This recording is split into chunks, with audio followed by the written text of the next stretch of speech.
भागवतम स्कंद प्रथम अध्याय द्वितीय श्लोक संख्या 21 शब्दार्थ अनुवाद एवं तात्पर्य कृष्ण कृपा मूर्ति श्री श्रीमद्वैत चरणारविंद भक्तिवेदांत स्वामी प्रभुपाद द्वारा विद्यते हृदय ग्रंथे छिद्यन्ते सर्व संशयाः क्षीयन्ते चास्य कर्माणि दृष्ट एवात्मनीश्वरे। विद्यते विद जाती है हृदय हृदय की ग्रंथि गांठें छिद्यन्ते खंड खंड हो जाते हैं सर्व सभी संशया भ्रम संदेह क्षीयन्ते नष्ट हो जाते हैं च तथा अस्य उसकी कर्माणि सकाम कर्मों की श्रृंखला दृष्टे देखने के पश्चात एवं निश्चय ही आत्मनि स्वयं आत्मा को ईश्वरे प्रधान या स्वामी में। अनुवाद। इस प्रकार हृदय की गांठ भिद जाती है और समस्त संशय छिन्न भिन्न हो जाते हैं। जब मनुष्य आत्मा को स्वामी के रूप में देखता है तो सकाम कर्मों की श्रृंखला समाप्त हो जाती है। ओम अज्ञानतिमिरान्धस्य ज्ञानाञ्जनशलाकया चक्षुरुन्मीलितं येन तस्मै श्रीगुरुवे नमः। नामशेष्टमनुमपि शचीपुत्रमत्र रूपं स्वरूपं रूपं तस्यागमरूपुरीं माधुरीं गोष्ठवाटीं राधाकुण्डं गिरिवरम् अहो राधिका माधवाशां प्राप्तो यस्य प्रतितकृपया श्रीगुरुं तं नतोऽस्मि। वन्देऽहं श्रीगुरो श्रीयुतापदकमलं श्रीगुरून् वैष्णवांश्च श्रीरूपं सहस्रजातं सहगणरघुनाथान्वितं तं सजीवं साद्वैतं सावधूतं परिजनसहितं कृष्णचैतन्यदेवं श्री राधा कृष्ण पादान सहगण ललिता शिवशाखान्वितांश्च। गुरु वैष्णव भगवान तीने स्मरण है विघ्न विनाशन अनायास होय निज वांछित पूर्ण। हरे कृष्णा कृष्णा कृष्णा हरे हरे हरे राम राम राम हरे हरे। सभी भक्तों का भागवतम क्लास में स्वागत है। काफी दिनों के बाद अच्छी भीड़ देखने को मिल रही है। हर शनिवार बड़ी मात्रा में भक्त हैं। किनका? प्रभु जी का। हरे कृष्णा। रुचिर गौर प्रभु आए हैं हमारे सामने, इनको क्लास देनी चाहिए आज। कृष्णेर मतिरस्तु, यही आशीर्वाद भगवान दे सकते हैं, प्रभुपाद दे सकते हैं, बड़े बड़े आचार्य, कि हमारी मति किस में लगी रहे? कृष्ण में। क्योंकि सुखी रहो हम बोलते हैं, लेकिन सुखी तो कोई इस जगत में है नहीं। भगवान खुद ही कह रहे दुखालय में तो कौन सुखी रहेगा। इसलिए हमारा परंपरा का आशीर्वाद क्या है? कृष्णेर मतिरस्तु, कृष्ण में मति लगी रहे।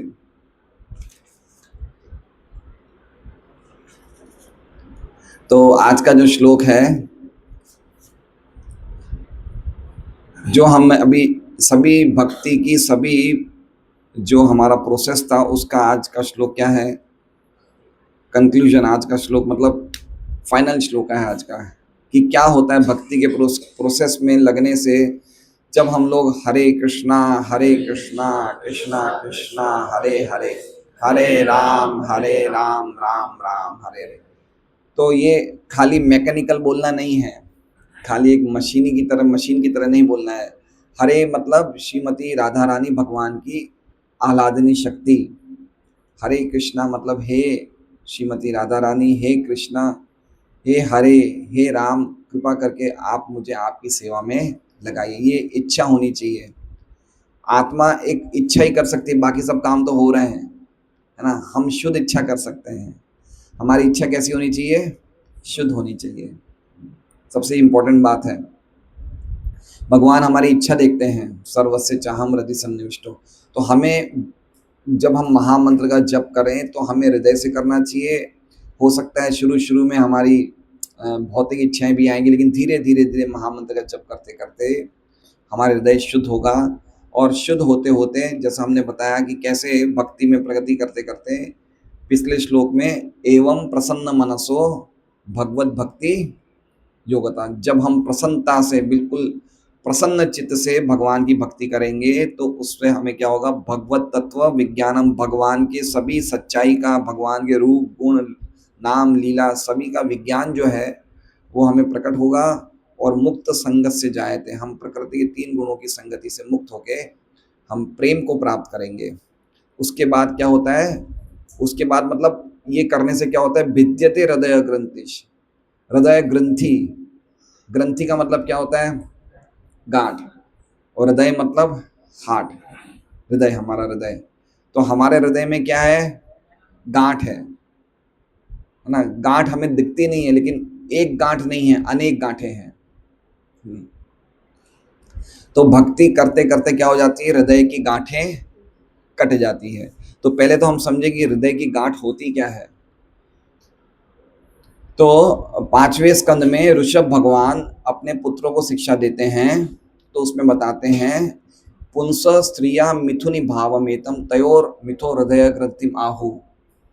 क्या कह रहे हैं कि भौतिक जगत में जो पुरुष और स्त्री के बीच में आकर्षण है, ये आकर्षण को कहा जाता है पुंस स्त्रिया मिथुनि भावम एतम। मिथुनि भावम मतलब एक आकर्षण है, अटैचमेंट है।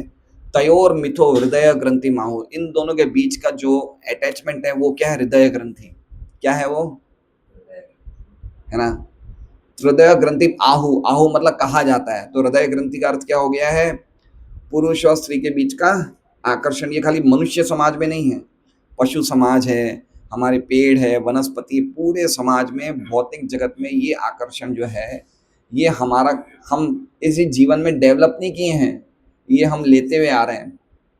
ये हम कहाँ से ला रहे हैं, जैसे हम भौतिक जगत में आते हैं हम इस अटैचमेंट को लेते हुए आते हैं। ठीक है, हम लोग कोई भी व्यक्ति, देखिए आम देखते हैं टेबल टेनिस की क्लासेस होती है, फुटबॉल की क्लासेस होती है, लेकिन स्त्री और पुरुष में आकर्षण कैसे, उसकी कोई क्लास होती है क्या, वो अपने आप ही हो जाता है। ठीक है, तो ये अटैचमेंट हम कहाँ से लेके आ रहे हैं, ये हम लेके आ रहे हैं जन्म जन्मांतर लेके आ रहे हैं, और यही अटैचमेंट क्या है, हृदय ग्रंथि। तो फिर इस श्लोक में क्या लिखा है, अतो गृह क्षेत्र सुताप्त वित्त। फिर ये हृदय ग्रंथि क्या होता है, पहले पुरुष और स्त्री में आकर्षण होता है, फिर जब वो दोनों विवाह कर लेते हैं, एक साथ जुड़ जाते हैं, तो फिर क्या होता है, एक और गांठ लग जाती है। पहले एक गांठ थी, फिर एक और गांठ लग जाती है। फिर उसके बाद उनको क्या चाहिए, अतो गृह, अब क्या चाहिए, घर चाहिए, क्षेत्र जमीन चाहिए, सूत बच्चे चाहिए, आप्त परिवार चाहिए, वित्त धन चाहिए। अतो गृह क्षेत्र सुधार जनस्य मोह यम, और ये मोह यम, ये क्या है, ये मोह है, क्या है, अहम ममेति, ये मैं हूँ और मेरा है, मैं शरीर हूँ और शरीर से संबंध चीजें मेरी है। तो इस तरह से अहम ममेति, ये अज्ञानता उत्पन्न होती है। तो समझ रहे हैं बात को, मैं ये शरीर हूँ और मेरा शरीर है, ये दोनों अज्ञानता है नहीं है। इसमें से बड़ी अज्ञानता क्या है, दो शरीर, दो अज्ञानता है, मैं शरीर हूँ और मेरा शरीर है। इन दोनों में एक छोटी अज्ञानता, एक बड़ी अज्ञानता। बड़ी अज्ञानता क्या है, मैं शरीर हूँ। तो ये जो अज्ञानता का जो ये प्लेटफॉर्म है, अज्ञानता है, इसे बोलते हैं हृदय ग्रंथि। ठीक है, और इसके बाद और ज्यादा गांठ पे गांठ लगी जाती है। फिर हम लोग एक समाज की सेवा में लगते हैं, देश की सेवा में लगते हैं, अपनी बिल्डिंग की सेवा में लगते हैं, हम कोई ना कोई सेवा कार्य करना चाहते हैं। ये क्या हो रही है, ये उसी हृदय ग्रंथि को हम और ज्यादा गांठ पे गांठ लगा रहे हैं, गांठ पे गांठ लगा रहे हैं। क्यों, क्योंकि इसका जो प्लेटफॉर्म है, जो इसकी शुरुआत है, वो क्या है, अज्ञानता। समझ रहे हैं बात को। तो भिद्यते हृदय ग्रंथि का अर्थ क्या हो गया, ये जो हृदय ग्रंथि है ये टुकड़े टुकड़े कट जाती है।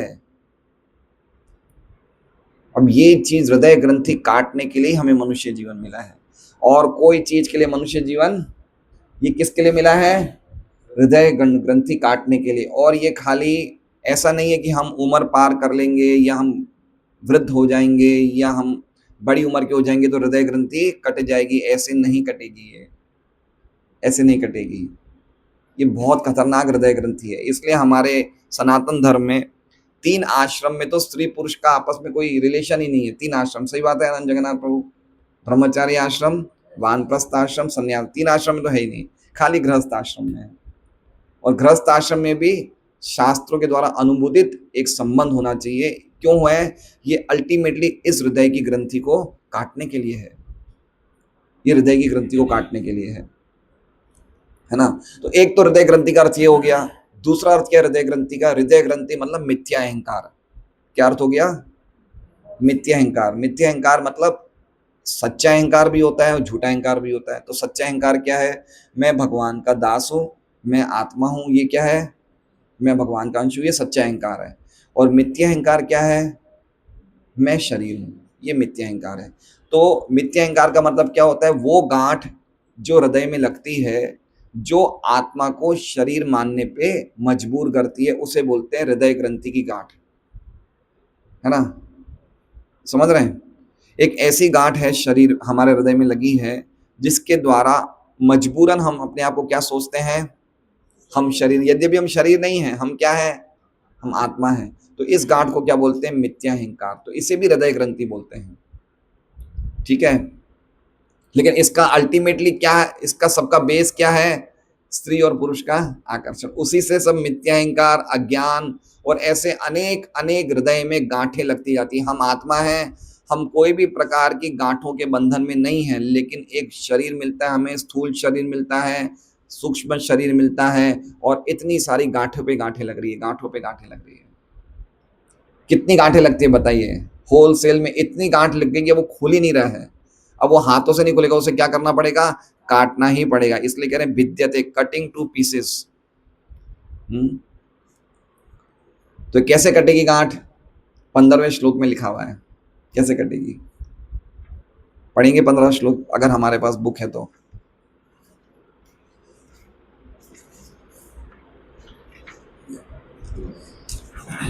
यद अनुध्यासिना युक्ता कर्म ग्रंथि, भगवान के स्मृति वाले तलवार से, कृष्ण भक्ति की तलवार से हम इस ग्रंथि को निबंधनम, इस ग्रंथि को काट सकते हैं। इसलिए हमें क्या करना है? हरे कृष्णा कृष्णा कृष्णा हरे हरे, हरे राम राम राम हरे हरे, ये महामंत्र का निरपराध पूर्वक जप करना है। हमें सब कुछ धीरे धीरे पता चल जाएगा, हमारी सब डाउट्स हमें धीरे धीरे लग जाएगा। देखिए हम लोग बोलते हैं हम शरीर नहीं हम आत्मा है, बोलते हैं ना। अब इसकी अनुभूति हुई क्या? कमल कृष्ण प्रभु हुई क्या? नहीं हुई ना। हमें रियलाइज नहीं हो रहा है। तो क्यों नहीं हो रहा है? क्योंकि हृदय ग्रंथि कट नहीं रही है। इसलिए जब हम लोग ढंग से जप करेंगे, अच्छी तरह जप करेंगे, खूब ध्यान से सुन के जप करेंगे अच्छी तरह, तो ये हृदय की गांठ कटने लग जाएगी। और ये बिल्कुल स्पष्ट है। ये हम कृष्ण को प्राप्त करना चाहते हैं, कृष्ण हमें प्राप्त करना चाहते हैं। बताइए, कृष्ण हमें प्राप्त करना चाहते हैं और हमने कृष्ण को ब्लॉक कर रखा है। क्या कर रखा है हमने? हमने कृष्ण को ब्लॉक कर दिया है। कृष्ण चाहते हैं कि हम आए उनके पास, लेकिन हमने क्या कर दिया है? जैसे कोई व्यक्ति का नंबर हम उठाना चाहते हैं, क्या करते हैं? ब्लॉक कर देते। तो हम अपने विचारों से, अपने चिंतन शक्ति से, अपनी क्रियाओं से, अपनी मन की इच्छाओं से हमने कृष्ण को क्या कर दिया है? ब्लॉक कर दिया है।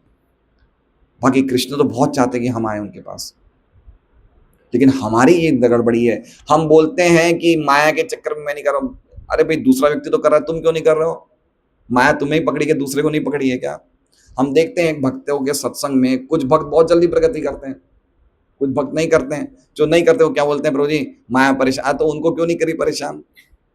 इसका मतलब क्या हुआ कि हम ही अपने प्रॉब्लम क्रिएटर हैं। कौन है? हम ही प्रॉब्लम क्रिएट कर रहे हैं। हम ही बहुत ढीले हैं। हम लोग जानबूझ के, इससे बढ़कर कोई बड़ा अपराध नहीं हो, क्योंकि जानबूझ के कृष्ण को अपने जीवन से काट रहे हैं।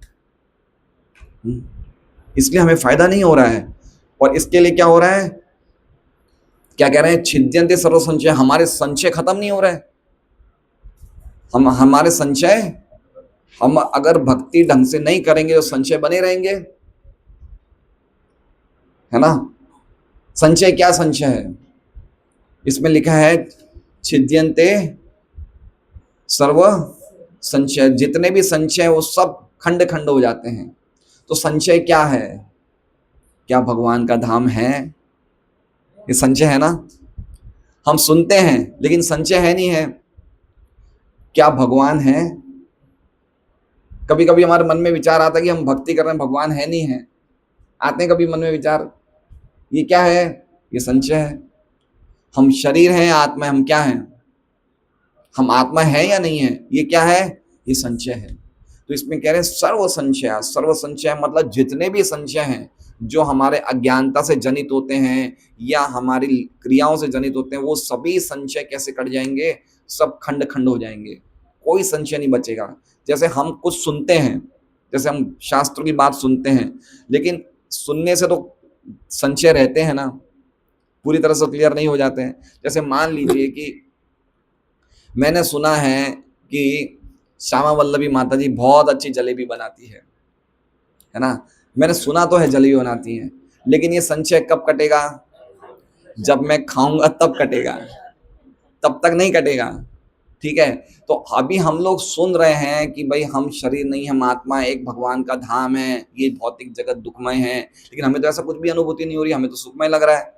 हमें भगवान का धाम है नहीं है, कुछ नहीं, हम तो भाई यहाँ पे खूब मौज मस्ती करें। तो अल्टीमेटली क्या है, ये संशय जो है ना, डाउट्स, ये कैसे असुरों की तरह है डाउट्स। कैसे हैं डाउट्स? ये असुरों की तरह, ये हमें जीने नहीं देते हैं। इसलिए जब तक हम उन चीज़ों की अनुभूति नहीं करेंगे तब तक ये डाउट्स क्लियर नहीं होंगे। इसलिए जब हमारी हृदय ग्रंथि कटेगी तो हमारे जितने भी डाउट्स हैं सब कटेंगे। तो डाउट्स कैसे कटेंगे? उसमें जीव गोस्वामी कह रहे हैं क्रम संदर्भ में, जितना ज़्यादा हम ग्रंथों को पढ़ेंगे, जितना ज़्यादा हम भगवान की कथाएं सुनेंगे, जितना अच्छी तरह हम हरि नाम लेंगे, तो धीरे धीरे धीरे हमारे डाउट्स कटते हो जाएंगे। और जितना भक्ति में ढीले पड़ेंगे, जितना अभ्यास कमजोर कराएंगे, हमारे डाउट्स बढ़ जाएंगे। हम कर रहे हैं, क्या कर रहे हैं? हाथ में झोली, सिर पे तिलक, लेकिन डाउट्स बढ़े हुए हैं क्योंकि अभ्यास ढंग से नहीं कर रहे हैं, मनन अच्छी तरह नहीं कर रहे हैं, श्रवण अच्छी तरह नहीं कर रहे हैं, तो हमारे डाउट्स कम नहीं हो रहे हैं। इसलिए बार बार पढ़ना चाहिए, बार बार सुनना चाहिए, बार बार हरि नाम का ढंग से जप करना चाहिए, इससे डाउट्स क्लियर होंगे। तो क्या क्या होता है भक्ति के प्रोसेस से? हृदय की ग्रंथि सबकी सब कट जाती है।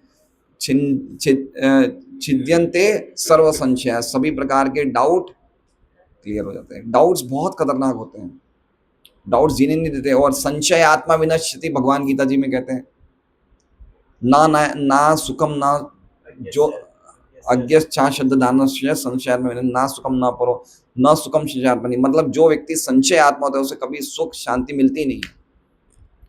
इसलिए भक्ति में संशय आत्मा, संशय बार बार होता रहेगा, बार बार हम पे माया अटैक करेगी, भाई ये डाउटफुल है, भगवान है नहीं, तुम इतना सुबह सुबह क्यों उठ रहे हो, दूसरे लोगों की तरह क्यों नहीं रह रहे हो, आराम से खाओ पियो मौज करो, है ना? हर साल क्यों चले जाते हो वृंदावन मायापुर, क्यों चले जाते हो? नहीं है, कुल्लू मनाली जाओ, है ना, घूमने भी तो जा सकते हैं। तो ऐसे हमें डाउट्स होते हैं, बार बार डाउट्स होते हैं। सभी प्रकार के डाउट्स कैसे होंगे? ये क्लियर हो जाएंगे। इसलिए सबसे पहले छोटी बात समझ लीजिए, एक छोटी सी बात समझ लीजिए कि इंद्रिय तृप्ति से दुख होता है। क्या होता है? दुख होता है, और कुछ नहीं होता है। और इंद्रिय तृप्ति हम खाली पागलपन में करते हैं। कैसे करते हैं? नूनम प्रमत्त कुरुते विकर्म जद इंद्रिय प्रीत आपनोति। हम लोग पागलपन में इंद्रिय तृप्ति करते हैं। कोई समझदारी क्या बताइए? जैसे मान लीजिए कि ये क्या नाम है इसका, तुषार, ये कहेगा कि मैं 5 दिन के लिए कहाँ जा रहा हूँ, ये 5 दिन के लिए जा रहा है सिंगापुर, जा रहा है घूमने जा रहा है। ये वहाँ सिंगापुर इसे पसंद है क्या? इसे सिंगापुर पसंद है? अगर सिंगापुर पसंद होता तो वहाँ रह क्यों नहीं जाता? समझ रहे हैं बात को? ये घूमने के लिए जा रहा है, क्यों? क्योंकि इसे क्या करना है? इसकी अपनी इंद्रियों को प्रसन्न करना है। उसके लिए कितना कष्ट ले रहा है, पैसा पानी की तरह बहा रहा है, समय जा रहा है, टाइम जा रहा है, अपनी शक्ति जा रही है। तो उसी प्रकार से हम पूरे लोग इंद्रिय तृप्ति क्यों कर रहे हैं? क्योंकि हमारे हृदय की ग्रंथि बनी हुई है और उसके चक्कर में हमारे डाउट्स बने हुए हैं। तो पूरा सेंटर क्या है? इंद्रिय तृप्ति का जीवन मत जियो, इंद्रिय संयम का जीवन जियो। किसका जब जीवन जीना है? इंद्रिय संयम का। बहुत इंपॉर्टेंट है। हमारे जीवन का, अगर हमारे जीवन का उद्देश्य शुद्ध नहीं होगा तो हम इंद्रिय तृप्ति करते रहेंगे, चाहे हम कितनी प्रगति कर लें। प्रभुपाद उदाहरण देते हैं कि एक वल्चर होता है, वल्चर को हिंदी में क्या बोलते हैं? गिद्ध। गिद्ध होता है, गिद्ध। वो कितना हवा में कितना ऊपर तक जाता है पता है? 3 kilometre, 4 kilometre, 3 mile, 4 mile, 5-6 kilometre ऊपर तक जाता है। लेकिन ऊपर देखता क्या है वो कोई मरा हुआ प्राणी है नहीं, तो उसको इतना ऊपर गया लेकिन देख क्या रहा है कि कोई मरा हुआ प्राणी है, तो मैं मेरा शिकार हो गया उसे खाने के लिए, फिर वापस नीचे आके उसे खा जाएगा। तो हम लोग जो भी प्रगति कर रहे हैं, भौतिक तथाकथित प्रगति कर रहे हैं, इतने ऊंचे जा रहे हैं, लेकिन खर क्या रहे हैं? वही खा रहे हैं, वही सो रहे हैं। इसके ऊपर कोई उद्देश्य है क्या हमारा? आहार निद्रा, हम जाएंगे कोई भाई अच्छे, अगर खूब कमा रहे हैं तो खूब बड़ा घर ले लिया, खूब बड़ी गाड़ियां ले ली, खूब अच्छी तरह हमने शादी ब्याह कर लिए, खूब घूम लिए, तो ये तो गिद्ध वाली कहानी हो गई। इतने ऊपर चढ़े, लेकिन क्या देख रहे हैं हम? वही देख रहे हैं, हम और कुछ नहीं देख रहे हैं। तो अगर किसी को मेहनत करना है, खूब कमाना है, तो भगवान के लिए कमाओ, दो अपनी सेवा, अपनी कमाई भगवान को दो, लेकिन वो नहीं करते। क्यों? हमें इंद्रिय तृप्ति करनी है। इसलिए पॉइंट ये है कि हम लोग सब लोग परेशान क्यों हैं? क्योंकि हम सब इंद्रिय तृप्ति में लगे हुए हैं। उसके चक्कर में हमारी गांठें और बन रही है, और हमारे डाउट्स बन के बड़े भक्ति में आने के बाद भी ये सब हो रहा है। हम इनकी बात कर रहे हैं, जो भक्ति नहीं करते उनकी बात नहीं कर रहे हैं। भक्ति में आने के बाद भी हम लोग गंभीर नहीं हैं। तो यही होता है, हम सालों साल माला करते हैं, सालों साल हम लोग, करना ही चाहिए, वो सब तो करना ही चाहिए, लेकिन ये रिजल्ट आना चाहिए। इसलिए लास्ट श्लोक का, ये रिजल्ट आना चाहिए, ये फल मिलना चाहिए, है ना, फल आना चाहिए। तो ये डाउट्स के बारे में बता रहे हैं। आगे कह रहे हैं क्षीयन्ते चास्य कर्माणि। क्षीयन्ते मतलब कट जाते हैं, है ना, नष्ट हो जाते हैं। च मतलब भी, और अस्य मतलब किसके? अस्य मतलब किसके? आत्मा के। चास्य मतलब च मतलब भी, और अस्य मतलब आत्मा के। क्या कट जाते हैं? कर्माणि, उसके जितने भी कर्म के बंधन है, सब कर्म के बंधन मतलब समझ रहे हैं? देखिए, प्रकृति का जो नियम है वो ऐसा है कि हमें ये शरीर किसने दिया है? प्रकृति ने। हम कौन है? हम भगवान के अंश हैं, ठीक है। लेकिन ये शरीर किससे मिला है? प्रकृति से। तो प्रकृति के कुछ नियम होते हैं। जैसे मान लीजिए, अगर हमें कुछ एसएमसी से पानी, बिजली जो भी मिलती है, तो उसके नियम होते हैं, हमें कुछ समय समय पे कुछ ना कुछ टैक्स वैक्स भरना पड़ता है। तो प्रकृति के नियम होते हैं। तो प्रकृति के नियमों के द्वारा हमें कर्मों का क्या मिलता है? एक रिएक्शन मिलता है। क्या मिलता है? रिएक्शन मतलब समझ रहे हैं? उसे बोलते हैं कर्म बंधन। हम चाहे अच्छा कर्म करें तो हमें अच्छा रिएक्शन मिलता है, बुरा कर्म करें तो बुरा रिएक्शन मिलता है। तो मान लीजिए, जैसे मैं इस जीवन में, वर्तमान जीवन में मैं क्यों आया? क्योंकि पिछले जीवन के कर्मों के फलों से मैं इस वर्तमान जीवन में आया। अब वर्तमान जीवन में मैं कुछ कर्म कर रहा हूँ, उससे क्या कर रहा हूँ मैं? अगले जीवन का निर्माण कर रहा हूँ। अगले जीवन में कुछ करूंगा, उससे एक और अगले जीवन का निर्माण करूंगा। तो ये कर्मों की श्रृंखला चलती रहती है। ये क्या रुकती नहीं है, चलती रहती है, चलती रहती है, चलती रहती है। लेकिन भक्ति करने से क्या होती है? क्षीयन्ते चास्य कर्माणि, कर्म बंधन क्या हो जाते हैं? ये खत्म हो जाते हैं। कैसे खत्म हो जाते हैं? जैसे मान लीजिए, मैं अभी शरीर में हूं, शरीर पदार्थ से बना है, तो मैं तो शरीर से जो भी काम करूंगा वापस बंधन लगेगा। सही बात है, सही बात है ना भाई? नियम तो यही है कि शरीर से आप जो भी काम करोगे उससे क्या लगेगा? बंधन लगेगा। इसलिए सारे शरीर के काम मत करिए, किसके काम करिए? आत्मा के काम करिए। शरीर में रहते हुए काम किसके करने हैं? आत्मा के। तो वापस कोई कर्म फल उत्पन्न ही नहीं होगा। हम लोग शरीर में रह के किसके काम कर रहे हैं? शरीर के। लेकिन शरीर में रह के अगर हम आत्मा के काम करेंगे तो वापस हमें शरीर मिलेगा ही नहीं, हमें आध्यात्मिक शरीर मिलेगा। समझ रहे हैं? समझ रहे हैं? समझ रहे हैं? हमें शरीर में रहते हुए किसके काम करने हैं? आत्मा के। गीता जी के 3रे अध्याय का 9वां श्लोक है, यज्ञार्थात कर्मण्यत्र लोकोयम कर्म बंधना, कि खाली यज्ञ के लिए काम करो, अन्यत्र ये कर्म इस जगत में आपको बांध देंगे। तो कैसे हमें आत्मा के काम करने हैं? हम ये अभी भागवत सुन रहे हैं, शरीर का काम है, आत्मा का काम है? ये आत्मा का काम है। प्रसाद लेंगे, किसका काम है? ये आत्मा का काम है। भगवान की प्रसन्नता के लिए रहे हैं। सुबह उठ रहे हैं, मंगल आरती करने, किसका काम है? आत्मा का काम है। हरि नाम कर रहे हैं, हरे कृष्णा कर रहे हैं, किसका काम है? तो आत्मा के काम करने चाहिए। अगर हम किसी को समझा रहे हैं, भक्ति का प्रचार कर रहे हैं, ये भी आत्मा का काम है। तो आत्मा के काम से क्या होगा? हमारे सभी करने प्रकार के कर्म जो हो जाएंगे, नष्ट हो जाएंगे। ठीक है, फिर कर्म रहेंगे नहीं। शरीर बस, शरीर जब तक चल रहा है तब तक चलेगा, शरीर खाली आभास मात्र है। जैसे मान लीजिए पंखा हम बटन बंद करते हैं तो पंखा घूमता रहता है कुछ समय, धीरे धीरे बंद हो जाएगा। उसी प्रकार से जैसे ही हमने अपने शरीर को भगवान की सेवा में लगा दिया, ये शरीर बंद हो गया। ये शरीर क्या हो गया? ये बंद हो गया। अब तो खाली भक्त इंतजार कर रहे हैं कि शरीर कब छूट जाए। समझ रहे हैं बात को? नारद जी ने इंतजार किया था। नारद जी बोल रहे थे अब इस शरीर कब छूटेगा, मैं अगले जीवन में, जब वो बच्चे थे। फिर अगला जीवन तो उनको नारद जी का मिला। तो भक्त लोगों को चिंता नहीं होती है क्योंकि उनके कर्म बंधन खत्म हो जाते हैं। फिर उनको ये शरीर को रखने की इच्छा नहीं होती है, वो रखते हैं भगवान की सेवा के लिए, एक अलग बात है। तो कहने का तात्पर्य ये है कि क्षीयन्ते चास्य कर्माणि, उसके सभी प्रकार के कर्म जो होते हैं वो नष्ट हो जाते हैं। कैसे नष्ट होते हैं? तो एक उदाहरण बता रहे हैं। दृष्ट एवात्मनीश्वरे, दृष्ट मतलब जब दिख जाते हैं, एव मतलब निश्चय रूप से, आत्मनि ईश्वरे। प्रभुपाद इसमें आत्मनि ईश्वरे का अर्थ बता रहे हैं, जब मनुष्य आत्मा को स्वामी के रूप में देखता है। तो इसका मतलब क्या हो गया? जब मनुष्य ये देख लेता है कि मैं भगवान का अंश हूं और मेरा भगवान से एक अभिन्नता हो गई। अभिन्नता मतलब समझ रहे हैं?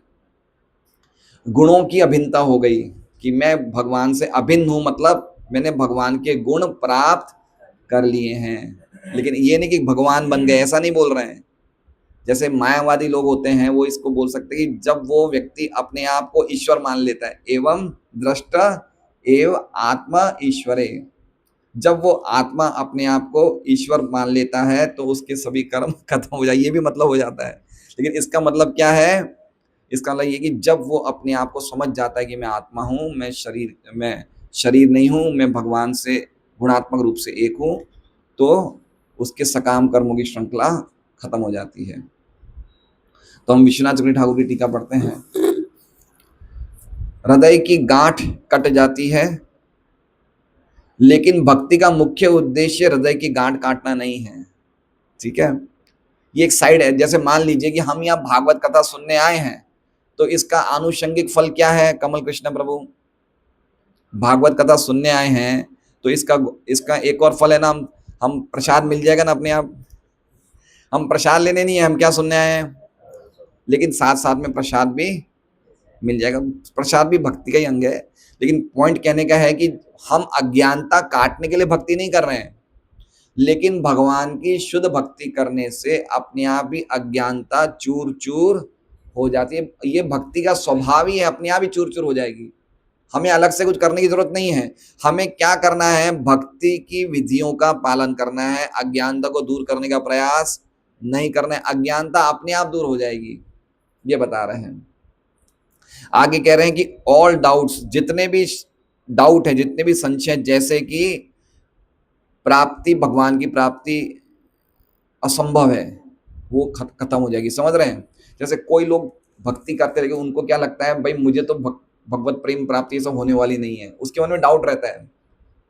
समझ रहे हैं? उसको ये लगता है कि मैं भगवान के धाम जा ही नहीं पाऊंगा, मैं नहीं जा सकता, ये सब चीजें संभव नहीं है। तो ये सब डाउट्स हैं। लेकिन ये सब डाउट्स क्या हो जाते हैं? कट जाते हैं। उसको निश्चित रूप से दृढ़ता से वो बोलेगा कि मुझे भगवत प्रेम की प्राप्ति होगी, मुझे भगवत धाम की प्राप्ति होगी। ये सब डाउट्स जो है वो खत्म हो जाते हैं। आप समझ रहे हैं? कितने लोग भक्ति कर रहे हैं लेकिन वो जाना ही नहीं चाहते, भगवान के धाम नहीं जाना चाहते। क्यों? क्योंकि उनके मन में डाउट रहता है कि भाई भगवान का धाम है या नहीं है, क्या फायदा जाने से, हम यहीं सुखी हैं, भक्ति कर रहे हैं, अच्छा लग रहा है। जितने भी ये डाउट हैं सब खत्म हो जाते हैं। आगे बता रहे हैं हाँ, अयोग्य समझता है वो एक अलग चीज है। लेकिन किसी के मन में ऐसा होता है कि भाई हम तो प्राप्त नहीं करने वाले इस जीवन में, वो नक्की कर लेता है कि हम अयोग्यता के कारण नहीं कर रहे हैं, मन में डाउट के कारण कर रहे हैं। ये सब तो यार हम कर रहे हैं लेकिन हमें तो कुछ होने वाला नहीं है। तो मन में डाउट जो होता है वो नाश हो जाता है। आगे कह रहे हैं कि भगवान को देख लेता है। दृष्ट का अर्थ है भगवान को देख लेता है जो आत्मनी है ना। आत्मनी मतलब सबकी आत्मा कौन है? भगवान। उसको साधक देख लेता है, और जब वो भगवान को देख लेता है तो उसके सभी कर्मों का नाश हो जाता है। या फिर ऐसा बता रहे हैं, आत्मनि का अर्थ मन भी बता रहे हैं कि मन में किसको देख लेता है? ईश्वर को देख लेता है। अपने हृदय में किनको देख लेता है? ईश्वर को। दृष्ट एव आत्मनि ईश्वरे, आत्मनि मतलब मन, अपने अंदर किसको देख रहा है, वो ईश्वर को देख रहा है। तो जब वो अपने अंदर भगवान का दर्शन करता है तो उसके सभी डाउट और उसके सभी कर्म खत्म हो जाते हैं। समझ रहे हैं बात को? उनके अंदर भगवान है नहीं, भगवान को उन्होंने पकड़ लिया। समझ रहे हैं बात को? देखिए, कृष्ण भावनामृत का अर्थ क्या है? कृष्ण भावनामृत का अर्थ क्या है? एक तो होता है कृष्ण के बारे में सोचना, और एक होता है कृष्ण को अपने अंदर कर लेना। कौन सी भावना ज्यादा अच्छी है?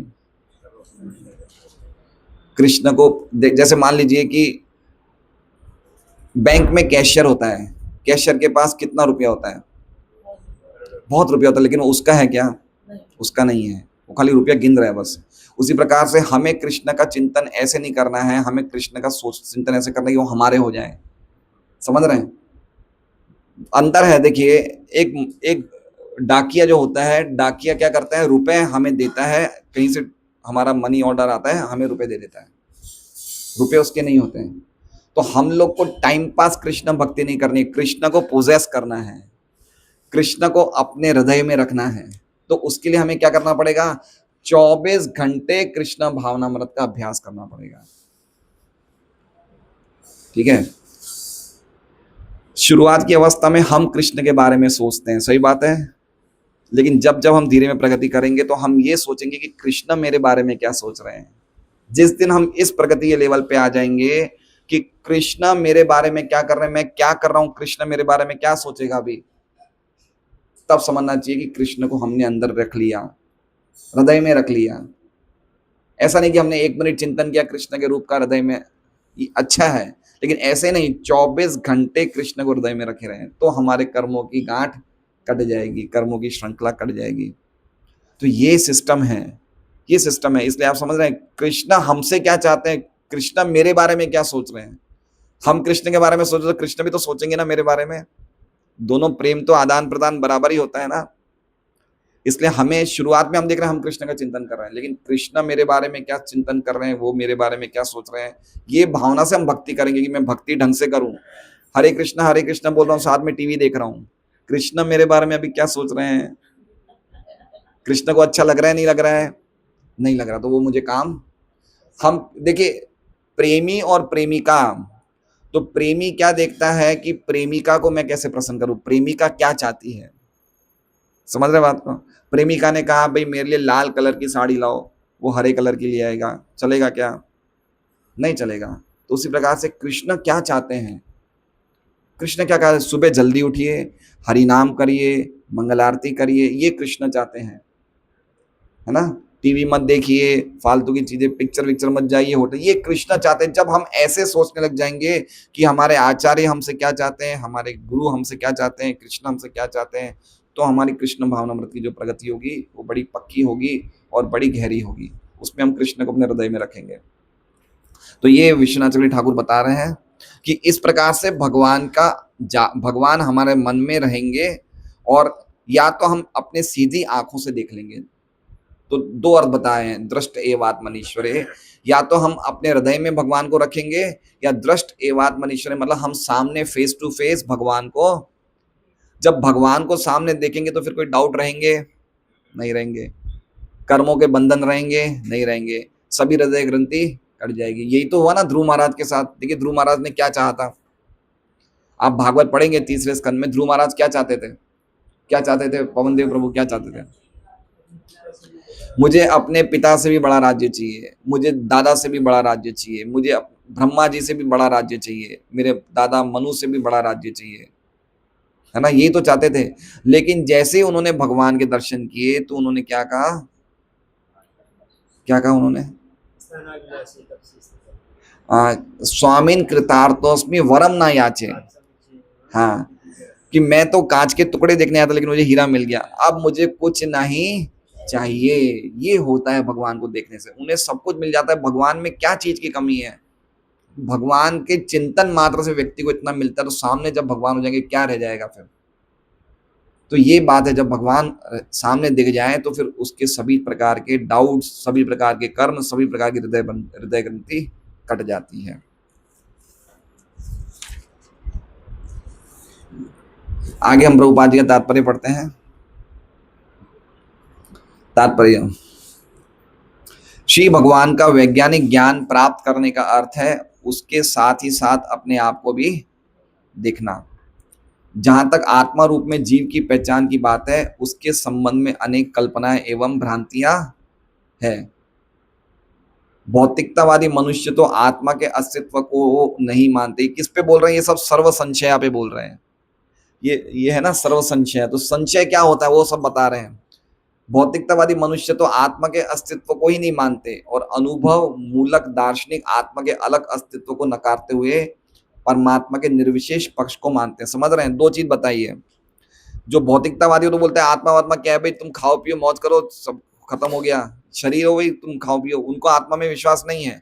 और जो अनुभव मूलक जो दार्शनिक है वो क्या सोचता है कि आत्मा और परमात्मा दोनों ही एक है, दोनों ही डाउट है। एक व्यक्ति आत्मा को नहीं मानता और एक व्यक्ति आत्मा और परमात्मा को एक ही मानता है, तो दोनों ही अज्ञानता में है।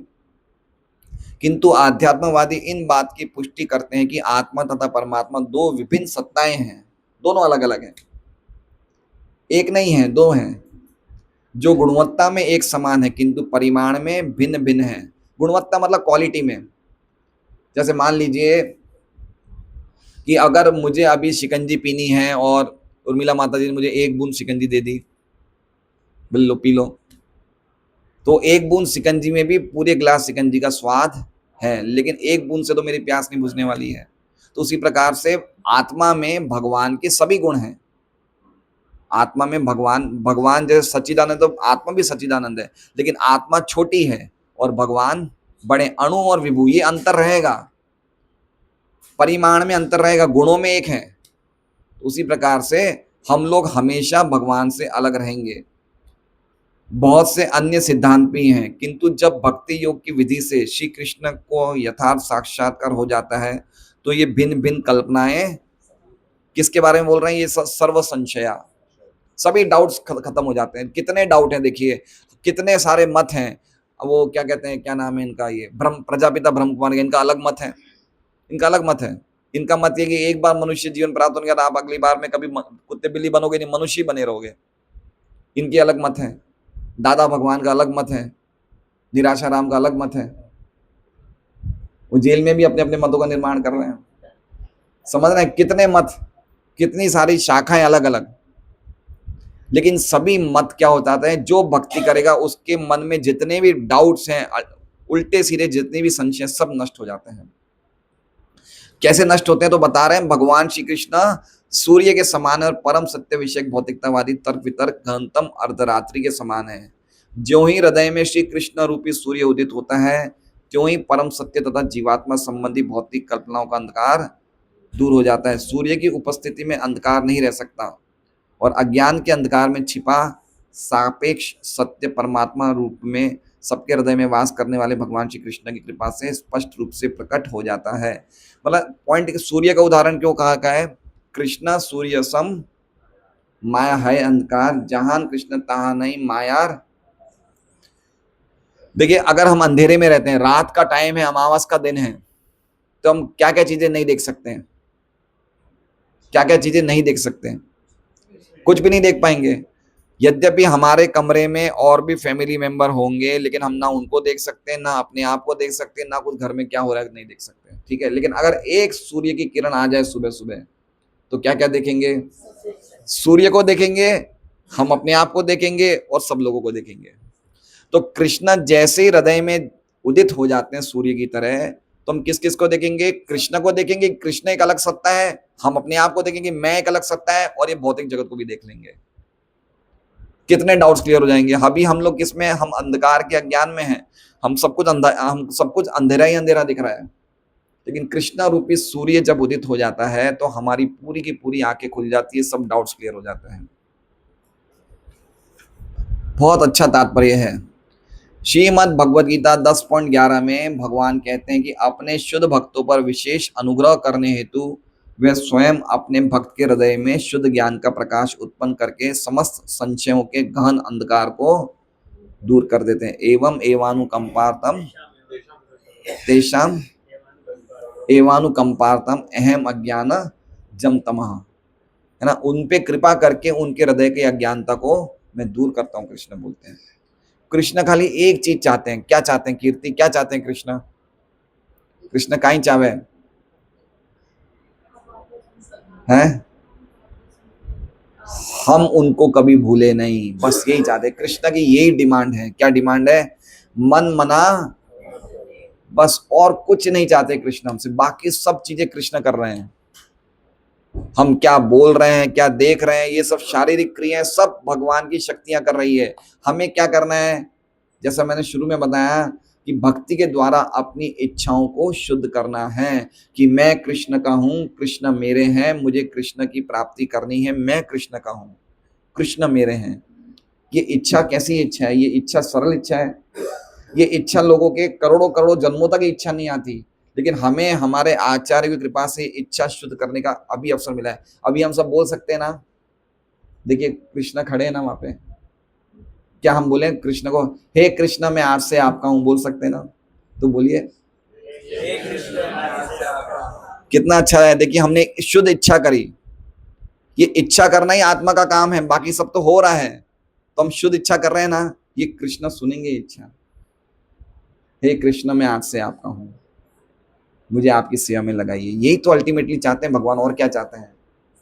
तो यही तो हमारा महामंत्र का उच्चारण है। ऐसे हम रोज बोलेंगे, रोज बोलेंगे, कृष्णा हमें ले लेंगे। इसलिए पॉइंट ये है कि कृष्ण भक्ति का जो सूर्य है वो हमारे हृदय में उदित करना है हमें। है अन्याभिलाषिता शून्यम, और इच्छाएं मत रखो।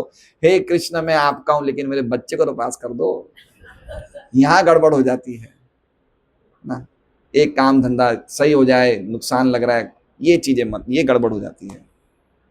पॉइंट ये शुद्ध भक्ति का भाव है ना। शुद्ध भक्ति क्या है? सूर्य की तरह है। जैसे गरम गरम, बिल्कुल आज अभी तो भयंकर गर्मी चल रही है, आप एक गमछा ऊपर लटकाओ छत पे, आधे घंटे में सूख जाता है। लेकिन वही अगर नमी का मौसम होता है, कितना टाइम लगता है? दिन भर नहीं सूख पाता है ना। तो उसी प्रकार से शुद्ध भक्ति करेंगे ना, तो उसकी रोशनी, उसके सूर्य से हमारा सभी अंधकार खत्म हो जाएगा अज्ञानता का। लेकिन अगर ढंग से नहीं करें, नमी वाला करेंगे ना, तो थोड़ा रहेगा, थोड़ा जाएगा, थोड़ा गड़बड़ चलता रहेगा। ये जीवन तो हमें कृष्ण को देना है। कृष्ण हमारे हैं, हम कृष्ण के हैं। कृष्ण हमारे हैं, हम परिवार के। यही तो डाउट है, छिद्यन्ते सर्व संशया, हम परिवार के हैं। ये तो डाउट है कि मेरे पति है, मेरे पत्नी, मेरे बच्चे, डाउट्स हैं। ये डाउट सब क्लियर हो जाएंगे।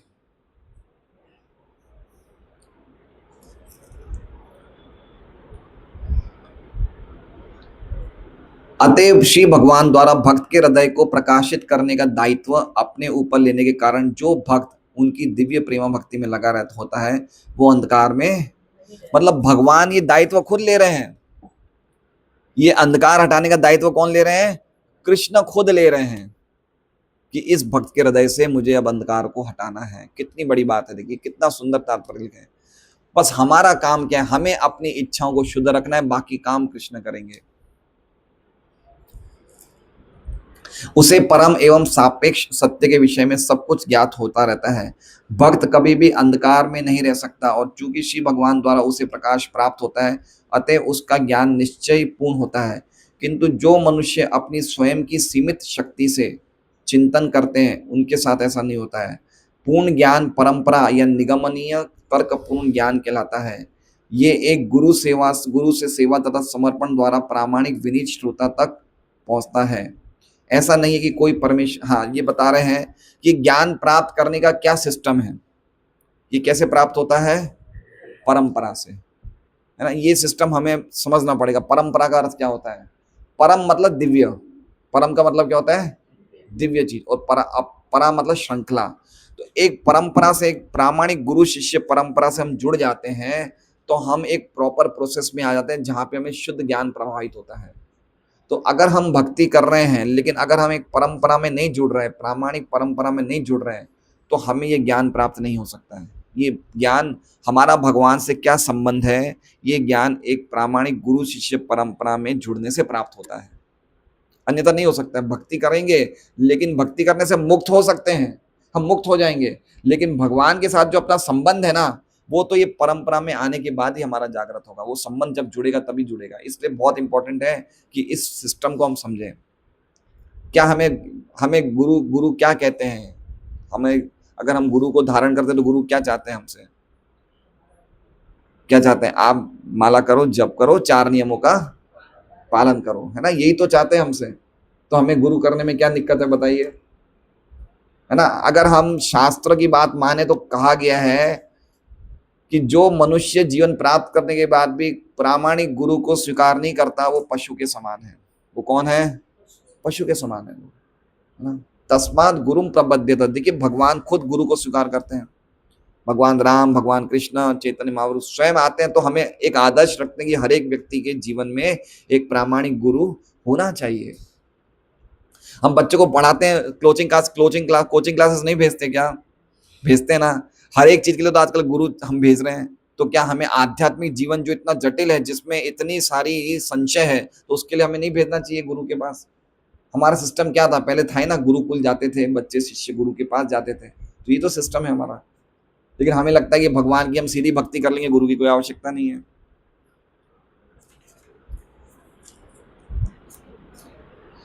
ऐसा नहीं कि कोई परमेश्वर की सत्ता को चुनौती भी दे और उन्हें जान भी ले।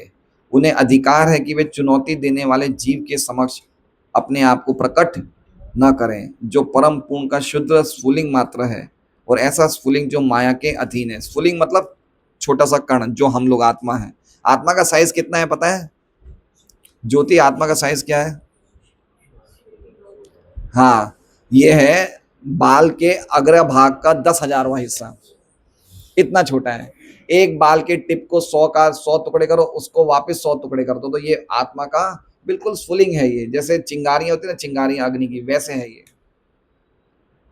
तो हम लोग माया के अधीन होना हमारा स्वभाव है। हम माया के वश में रहने का, हम गिरने के पूरे चांस हैं। जैसे ही कृष्ण को भूलते हैं, माया पकड़ लेती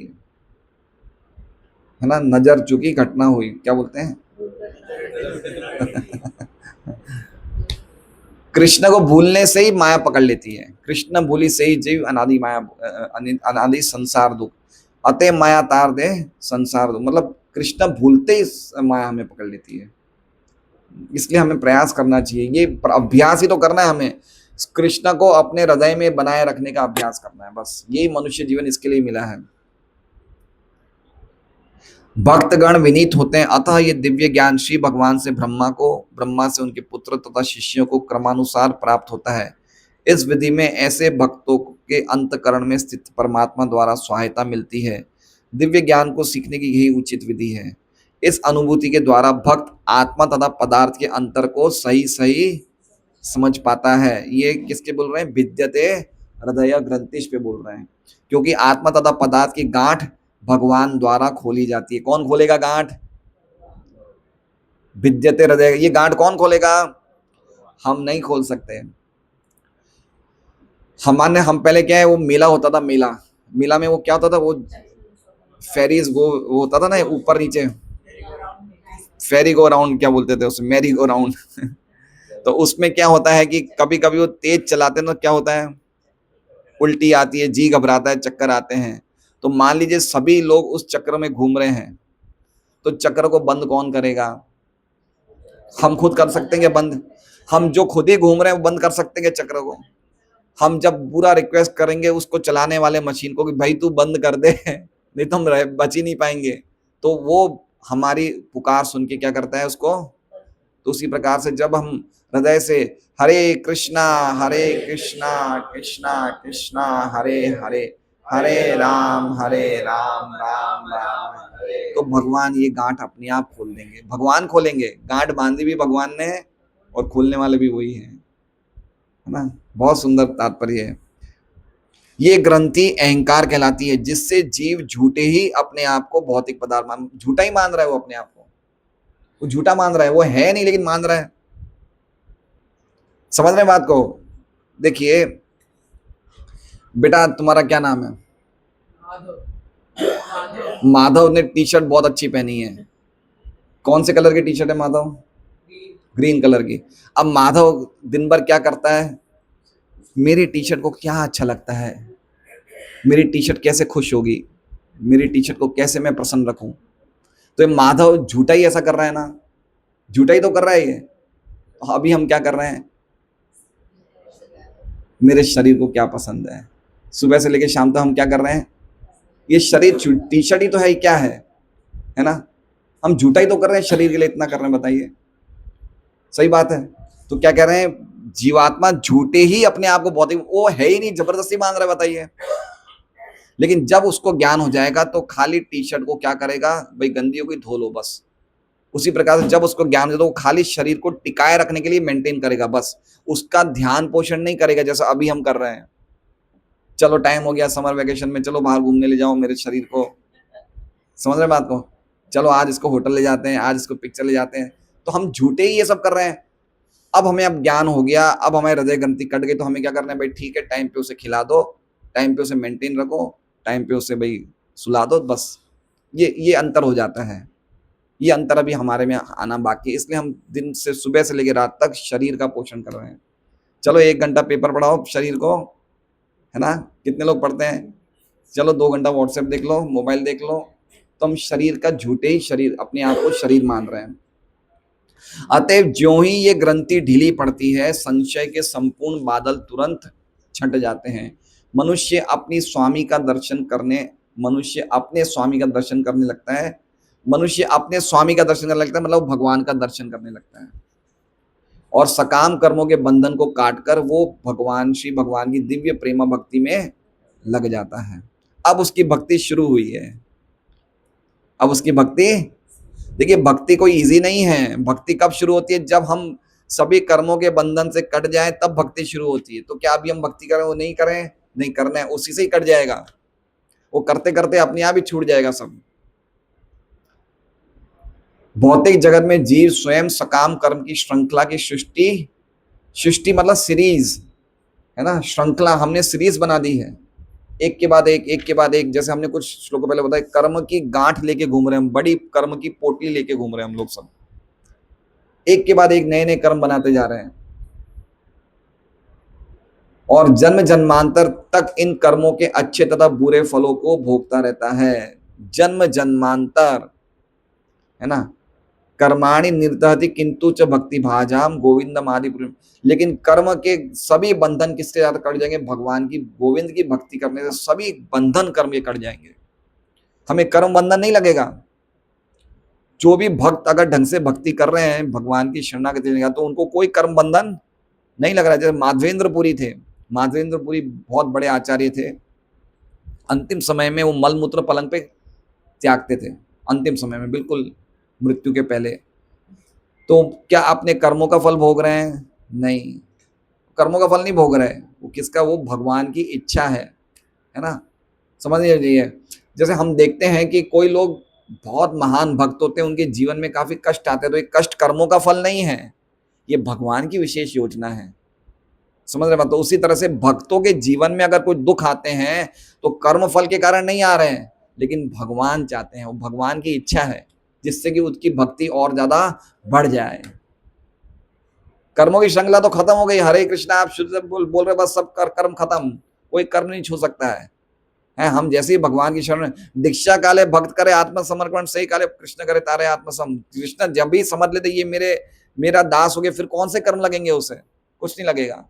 लेकिन फिर भगवान हमारी शरीर को इसलिए बनाए रखते हैं जिससे कि हम भक्ति में प्रगति कर सके, उसके लिए हमारे शरीर को बनाया। और जो भी सुख दुख आता है वो भगवान की इच्छा से होता है, कर्मों के कारण नहीं होता है।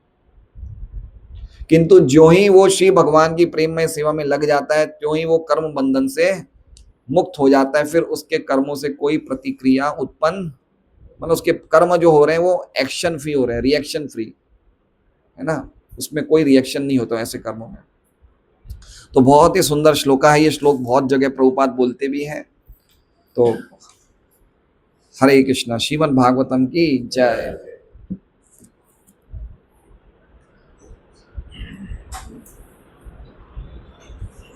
ओम भागवतम क्लास में, ओम भागवतम क्लास में थोड़ी देर में फोन करता हूँ। हरे कृष्णा। तो आप सबसे निवेदन है, आप लोग महामंत्र का चिंतन जप करिए, कुछ समय निकाल के भागवत पढ़िए, भक्तों का संग करिए। अभी हमारा एक और प्रोग्राम है, 22 तारीख को है, 22 तारीख को शाम को 4 बजे है प्रोग्राम है, C202 संगिनी राइज में, ये GD गोयनका स्कूल के सामने संगिनी राइज में। तो हो सके तो आप लोग वहाँ भी पधारिए।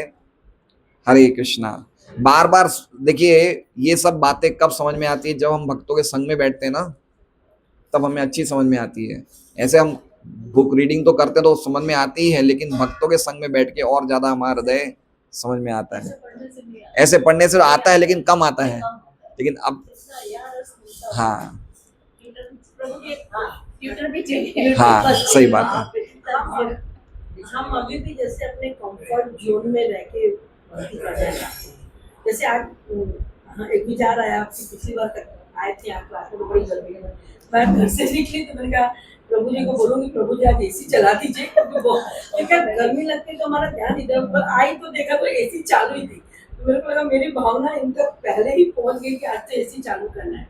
पर हम घर पे भी जैसे मंदिर में बैठते हैं, आजकल एसी वगैरह सब जगह लगा हुआ है, तो हम पहले अपना कंफर्ट जोन देखते हैं, तो वो सही है या हमको वो सब भी छोड़ना चाहिए? क्योंकि अगर वो नहीं रहता तो हमारा मन तो बहुत गर्मी लगी, इधर पसीना आ रहा है, इधर वो हो रहा है, पानी पीने के लिए, तो वो सही है अगर हम अगर थोड़ा अपना कंफर्ट जोन देख रहे हैं अपना, तो अगर वो कंफर्ट जोन के साथ हम भक्ति कर रहे हैं तो भी सही है शुरुआत में, है ना, क्योंकि उसके बिना हम नहीं कर सकते ना, तो वो होना चाहिए। जैसे कोई कोई व्यक्ति होते हैं जिनके जीवन में काफी आर्थिक समस्या आती है, तो उसके चक्कर में उनकी भक्ति छूट जाती है। तो इस स्थिति में उसको आर्थिक भी मिलते रहना चाहिए, जिस हिसाब से वो भक्ति तो करे कम से कम। तो उसी प्रकार से अभी हमारा कंफर्ट जोन है कि हमें एसी चाहिए, सुख सुविधा चाहिए, तो उस कंफर्ट जोन में रह के भक्ति करें, तो एटलीस्ट भक्ति करते रहे, तो धीरे धीरे अपने आप ही ये सब चीजें चली जाएगी। टाइम लगेगा उसमें, लेकिन मेन बात है हमारी भक्ति चालू रहनी चाहिए। कंफर्ट जोन हो सकता है तुरंत नहीं छूटे, क्योंकि जन जन्मांतर के कंफर्ट जोन है ना, तो हमेशा नहीं छूटेगा। कभी कभी लोग, बड़े धनी लोग भी होते हैं, भक्ति कर रहे हैं, उनको सब प्रकार की सुख सुविधा चाहिए, लेकिन एटलीस्ट वो प्रोसेस में लग गया है, धीरे धीरे धीरे वो चीज अपने आप चली जाएगी, उसके लिए चिंता करने की जरूरत नहीं है। अगर हम ढंग से भक्ति कर रहे हैं, प्रोसेस को ढंग से फॉलो कर रहे हैं, तो आगे वो परेशान नहीं करेंगे हमें। हाँ, नाम जप, भक्ति की प्रक्रिया अच्छी तरह करनी चाहिए। और क्या प्रश्न है? अगर कोई, जैसे आपने कहा कि जो कर्म हम करते हैं उसके हिसाब से हमें अगला जीवन मिलता है। अब सपोज कई बार क्या होता है कि कोई 4-5 साल का बच्चा या 9 साल का बच्चा बच्ची का देहावसान हो गया, तो उसने तो कोई कर्म अभी पूरी लाइफ जिया ही नहीं, उसको क्या जन्म मिलेगा? उसको क्या उसको कुछ ना कुछ मिलेगा, उसको जन्म तो मिलेगा। पिछले जन्म का भी होता है ना, ये जन्म देखो, इस जन्म में किए हुए कर्म, पिछले जन्म के किए कर्म, वो सब एक्यूमुलेट होते हैं। ऐसा नहीं कि मुझे अगले इस जन्म में मैंने किया है वही अगले जीवन में मिलेगा, मेरे पूर्व जन्म के भी कुछ कर्म बाकी रहेंगे। जैसे धृतराष्ट्र ने कोई बहुत जन्मों पहले बहुत सारी चिड़ियों को मारा था, तो उनके 51 जन्मों के बाद उनके 100 बच्चे मारे गए। तो ये कौन से जन्म का क्या मिल रहा है समझ में नहीं आएगा। ये कर्म की बड़ी गति गहन होती है, बहुत गहरी होती है, हम नहीं समझ सकते। तो ऐसा नहीं समझना चाहिए कि बच्चा 4 साल में मर गया तो उसने तो कुछ किया ही नहीं, ऐसा नहीं है। कभी कभी ऐसा भी होता है, जैसे चित्रकेतु के केस में बच्चा 2-3 महीने का ही था तो मर गया था। तो प्रभुपाद एक टीका में लिखते हैं, वो बच्चा पिछले जीवन में चित्रकेतु का दुश्मन था, उसको दुश्मन था, इसलिए उसको परेशान करने के लिए इस बार बच्चे के रूप में जल की जल्दी मरेगा, उसको दुख मिलेगा। तो कभी कभी हमारे बच्चे दुश्मन बन के आते हैं, पिछले जीवन में क्या थे? दुश्मन। जैसे कोई बच्चे बहुत वो होते हैं, नालायक होते हैं, बात नहीं मानते, तो सब दुश्मन थे ये। तो कौन कैसे बन के आता है समझ में नहीं आता है, तुरंत बच्चे मर जाता है, उसका भी क्या कर। लेकिन उसका ऐसा नहीं कि वो कर्म बंधन से छूट गया, उसका कर्म एक खत्म हुआ, दूसरा कर्म चालू हो जाएगा उसमें। हाँ, वो चालू रहेगा। उसने दुख दिया, माँ को दुख दिया, चला गया, माँ ने कष्ट रहे। आपका भी कोई प्रश्न था मंत्री?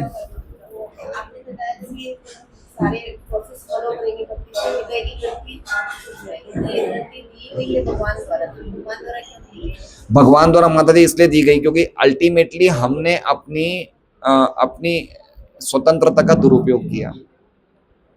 जब हम भगवान की सेवा करने के लिए हम इच्छा नहीं करते ना, तो अपने आप ही हमारे कष्ट शुरू हो जाते हैं। तो सबसे पहले गलत इच्छा हम करते हैं, गलत इच्छा हम करते हैं, भगवान हमारी इच्छा पूरी करते हैं। तो जब हम भगवान से विमुख होना चाहते हैं, तो भगवान हमें देखते हैं, भाई तुम्हें क्या चाहिए, तो उस हिसाब से भगवान हमारी इच्छा पूरी करते हैं। तो अल्टीमेटली भगवान ही हमारे हृदय की ग्रंथि लगाते हैं। क्यों? क्योंकि हम खुद चाहते हैं, हम खुद चाहते हैं, हम चाहते हैं, इसलिए। नहीं तो कोई भी व्यक्ति भगवान के बिना रह नहीं सकता है। जब ब्रह्मा जी ने सृष्टि बनाई ना, तो सबसे पहले अविद्या बनाई। क्या बनाई? अविद्या। ऐसा माहौल बनाया कि जीवात्मा रह सके, नहीं तो अगर जीवात्मा तो भगवान के बिना रह नहीं सकता है। मछली पानी के बिना रह सकती है क्या? तो उसी प्रकार से जीवात्मा भगवान के बिना नहीं रह सकता है। तो पहले ब्रह्मा जी ने अविद्या बनाई, पहले उन्होंने भूलना बनाया, भूलना, कि जिस जिस हिसाब से जीवात्मा जन्म लेती भूल जाए। हाँ, हम चाहते थे भगवान को भूलना, इसलिए ब्रह्मा जी ने ऐसी जगत बनाई कि जिसमें हम भूले हुए रहें भगवान को। बाकी ओरिजिनल स्थिति में हम भगवान को भूल ही नहीं सकते, हम भगवान के बिना रह नहीं सकते, तो कैसे हम रह रहे हैं? इसका मतलब अविद्या है, हृदय ग्रंथि जो हमने हमारे कारण ही मिल रही है। जो प्रहलाद महाराज ने पेट में सुना भगवान के बारे में, तो